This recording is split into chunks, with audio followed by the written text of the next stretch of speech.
घने खेतों और कच्चे घरों से घिरा एक छोटा सा गांव, जहां लोगों की जिंदगी शांत और साधारण थी।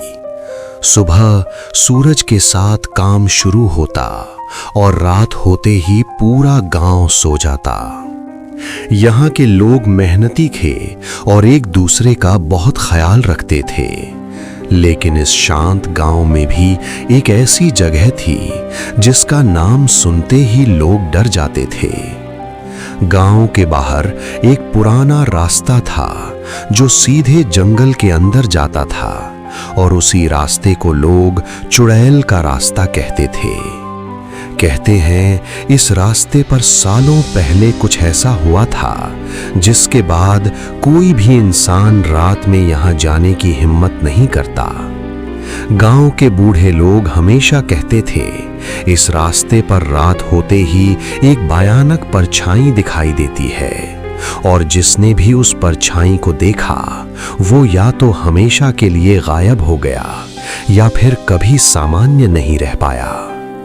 लेकिन हर गांव में कुछ ऐसे लोग होते हैं जिन्हें डर से ज्यादा सच जानने की जिद होती है। और एक दिन गांव के 3 लड़कों ने तय किया कि वे इस चुड़ैल वाले रास्ते का सच पता लगाएंगे। लेकिन जैसे ही वे जंगल के अंदर पहुंचे, उन्हें महसूस हुआ कि वहां कुछ अजीब है, क्योंकि उसी पल पेड़ों के पीछे कोई उन्हें चुपचाप देख रहा था।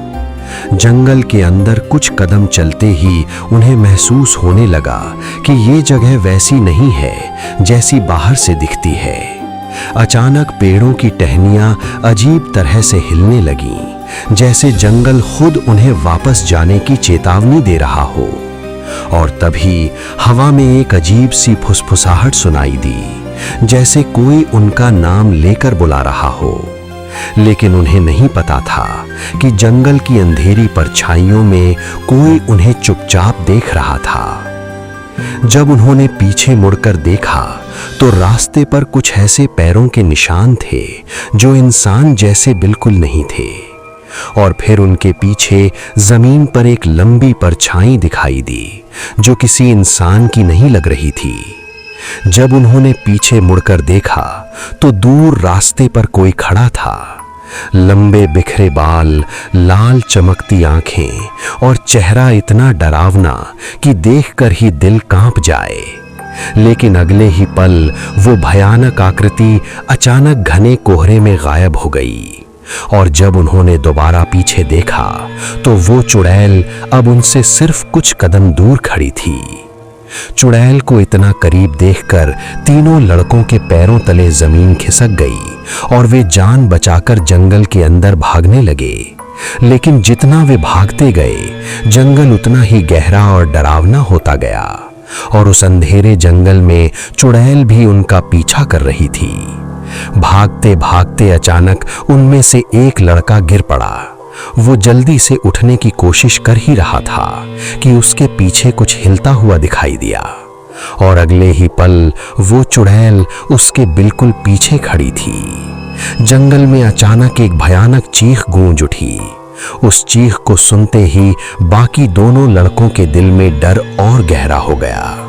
भागते भागते वे जंगल के अंदर एक पुराने खंडहर मंदिर के सामने पहुंच गए। उन्हें नहीं पता था कि इस मंदिर के अंदर छिपा था उस चुड़ैल के आतंक का असली रहस्य।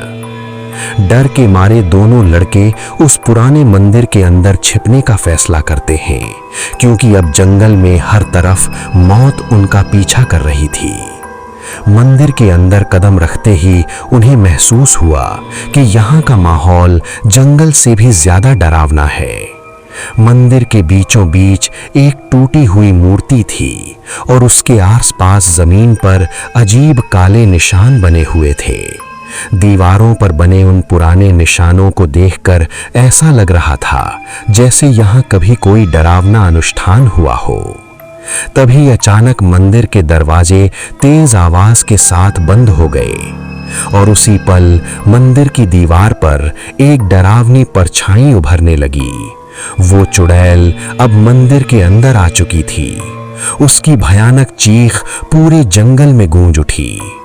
डर के बीच एक लड़के की नजर जमीन पर पड़ी एक पुरानी तलवार पर गई।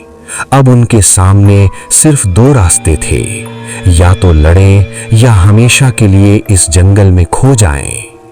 डर के बावजूद लड़के ने कांपते हाथों से तलवार उठाई, क्योंकि अब बचने का यही आखिरी मौका था।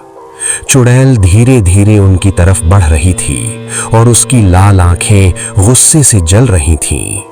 तभी अचानक मंदिर की टूटी हुई मूर्ति हल्की रोशनी से चमकने लगी। जैसे ही वो रोशनी चुड़ैल तक पहुंची, वो दर्द से चीख उठी। तभी लड़के को समझ आया कि यही मंदिर इस चुड़ैल की असली कमजोरी है, और उसी पल उसने हिम्मत जुटाई और चुड़ैल की तरफ दौड़ पड़ा। जैसे ही तलवार चुड़ैल को लगी, उसका शरीर काले धुएं में बदलने लगा। कुछ ही पलों में उसकी डरावनी आकृति धुएं में बदलकर गायब हो गई। सुबह होते ही दोनों लड़के किसी तरह उस जंगल से निकलकर गांव लौट आए। लेकिन कहते हैं, आज भी रात होते ही उस रास्ते पर लाल आंखें फिर दिखाई देती हैं, जैसे चुड़ैल अब भी वहीं मौजूद हो।